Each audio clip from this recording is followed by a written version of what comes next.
Good morning students. In this video we are going to study the next part of the cell, that is the varying shape and size. Till now we have studied the cell as a structural and functional unit of life.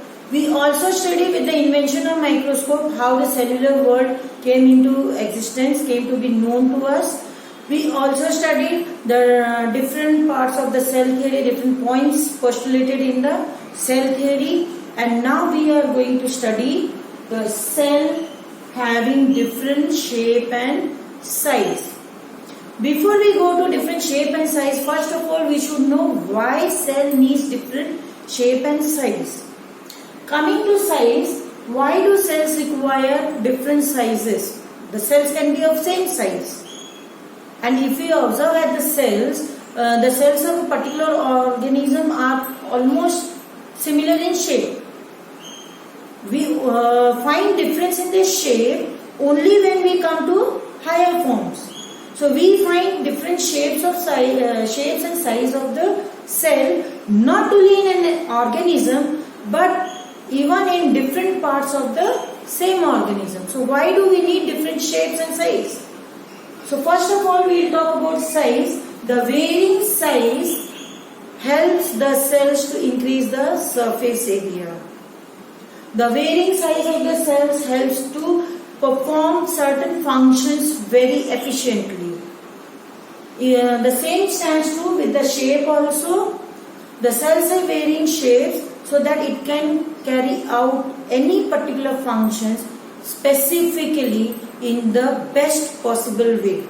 So the main reason behind the cells having different shape and size is to carry out functions efficiently, to increase the surface area for carrying out those functions, and also give a proper shape to an organism. So let's begin with the size. We measure the size of the cell in microns.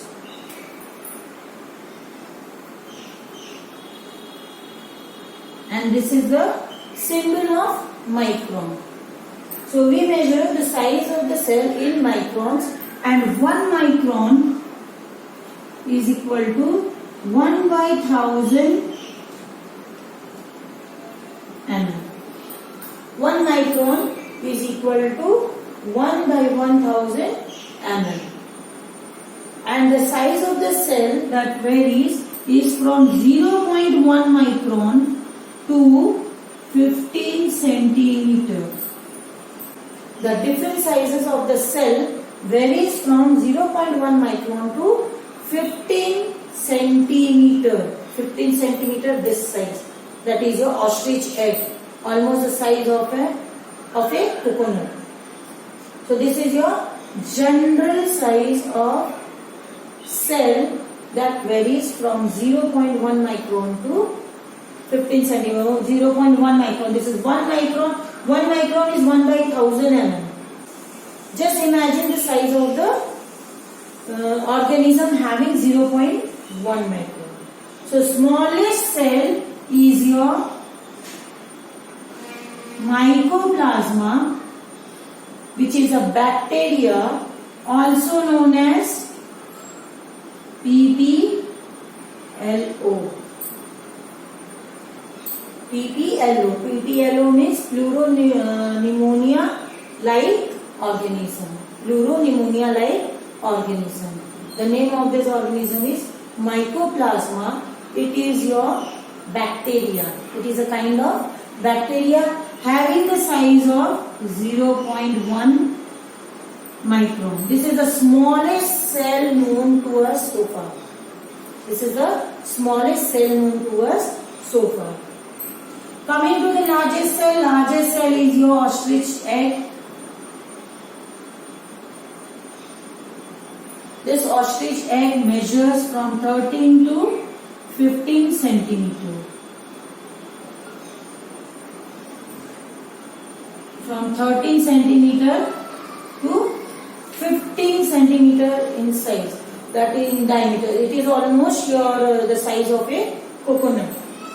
And the longest cell. Why do we need the cells to be very The cells being very long helps to conduct impulse in an efficient way. This longest cell is your nerve cell. The nerve cell present in a human body.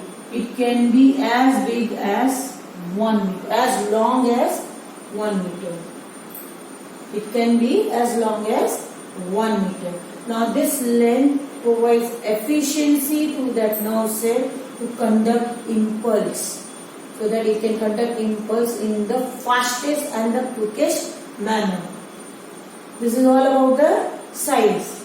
Coming to shape. As the researchers advanced, as the microscope was invented and the study advanced, we found the cells appearing in varying shapes. Different shapes are there. Here some of the shapes are mentioned.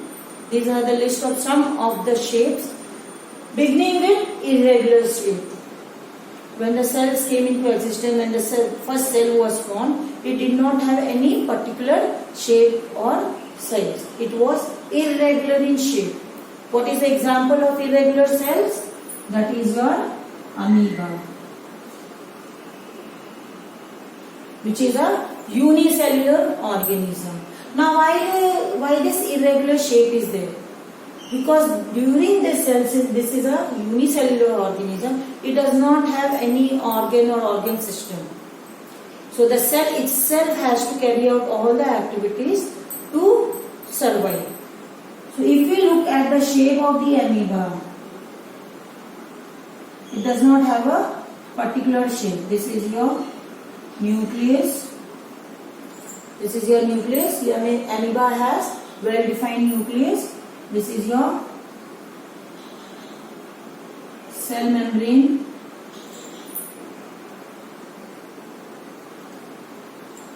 This is your nucleus.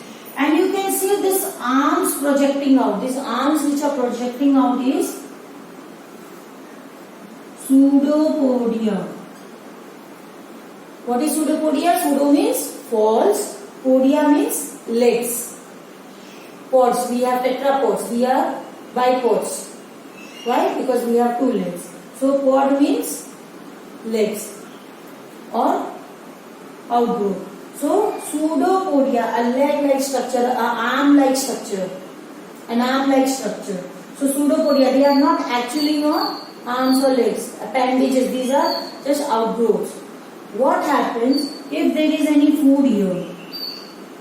So what will happen? This pseudopodia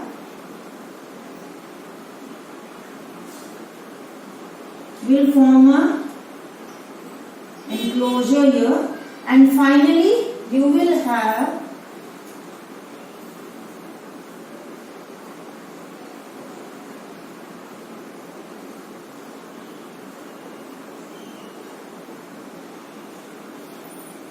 this food enclosed inside the amoeba. So this is your nucleus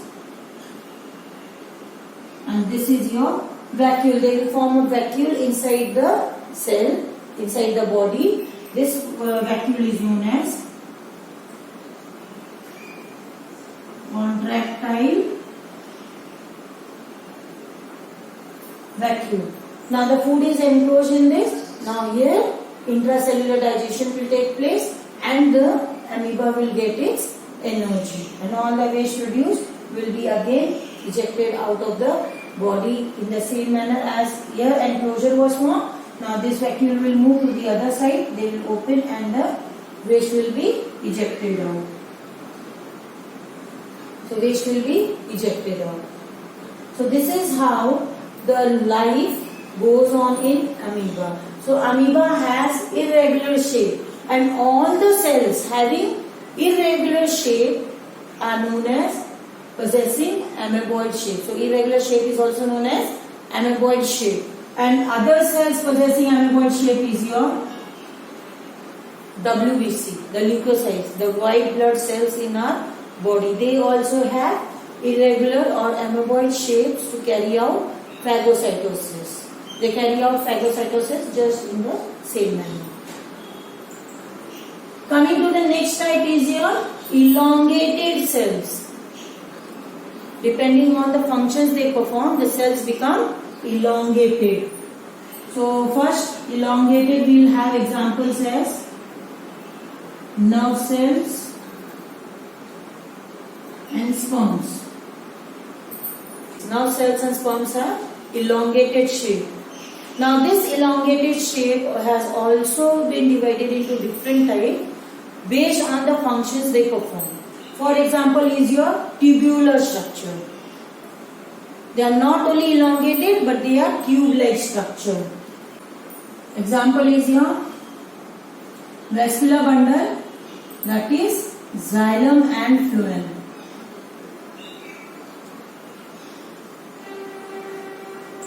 Vascular bundles, that is xylem and phloem.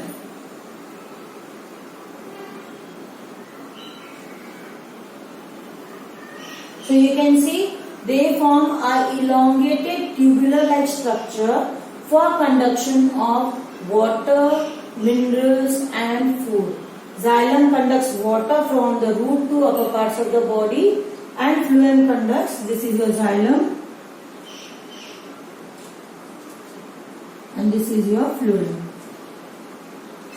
So phloem conducts food from the leaves to lower parts of the plant, whereas xylem conducts water from the roots to upper parts of the plant. So for conduction of food, water and minerals, xylem has and phloem has elongated tubular-like structure. Again, modification of elongated cell is your elongated contractile cells. Now what are these elongated contractile cells? They are your striated muscle fibers. They are your striated muscle fibers. Now how does this striated muscle fiber looks like? They are elongated cells. Muscle fibers are elongated cells, but they have striations in between.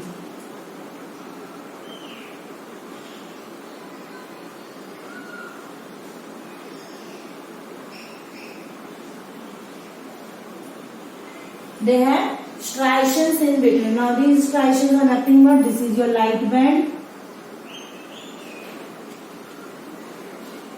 and this is your dark band. When we have to contract our muscles, what happens? It just works like a spring. We have this spring. So just like this spring, our muscles also act. What happens? When you compress this spring, it reduces in size, and when you pull the strings, it increases in size. Same thing happens in the muscle. When I extend my arm, what happens? This upper part, the biceps are pulled and triceps are relaxed. When I pull my arm up, now biceps are relaxed and triceps are pulled. So what happens? They slide over one another. Suppose these are the light and dark bands. So what happens when they come in close contact or when they are contracted, they slide over each other. So you can see the size is reduced, and when the muscles relax, again they return to their original position. So you can see they are in the relaxed state. This is how your muscles work, having contractile nature. So these muscles have the contractile nature. They are elongated tubes with contractile nature, and finally they work as desired. Next is your spindle shape. Spindle shape is nothing but your smooth muscle fiber. We know muscle fibers are of three types.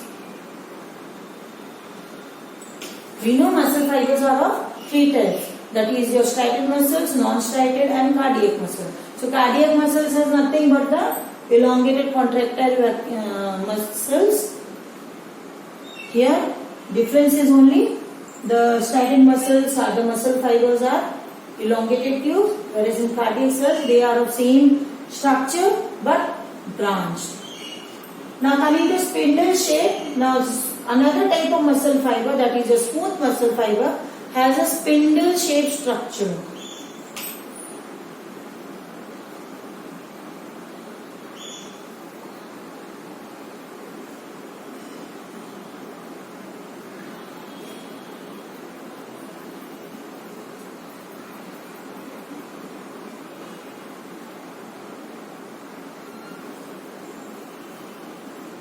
So these are spindle shaped.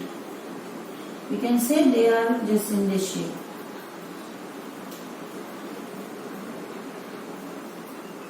This is your spindle shaped muscle fiber.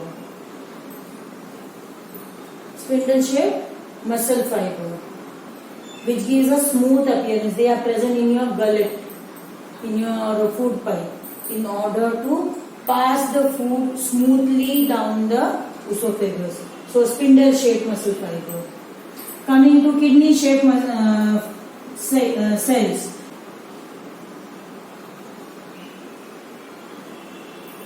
Kidney shaped or bean shaped cells are present in guard cells, that is your stomata.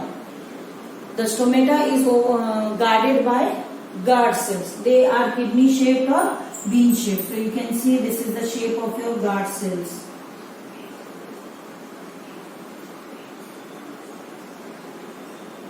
This is your guard cell, having thicker inner corner,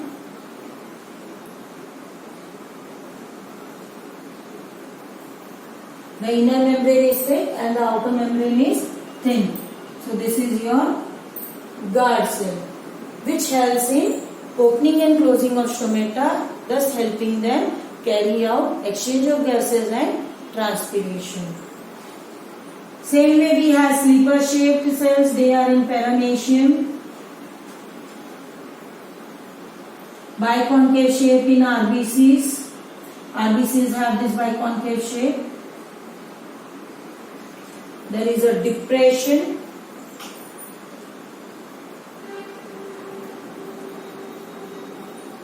You can see this is a depression. So this is your cell. You can see the depression here. So same way this RBCs have biconcave shape. They have concavity on both the sides. They are biconcave shape. Polygonal, you have cheek cells. Cells present in the inner lining of the cheek. Oval cells, we have fat cells, where fats and oils are stored under the skin. Then we have chlamydomonas.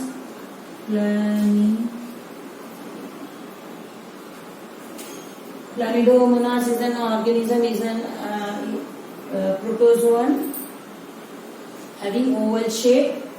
Then we have branched cells like your osteocytes.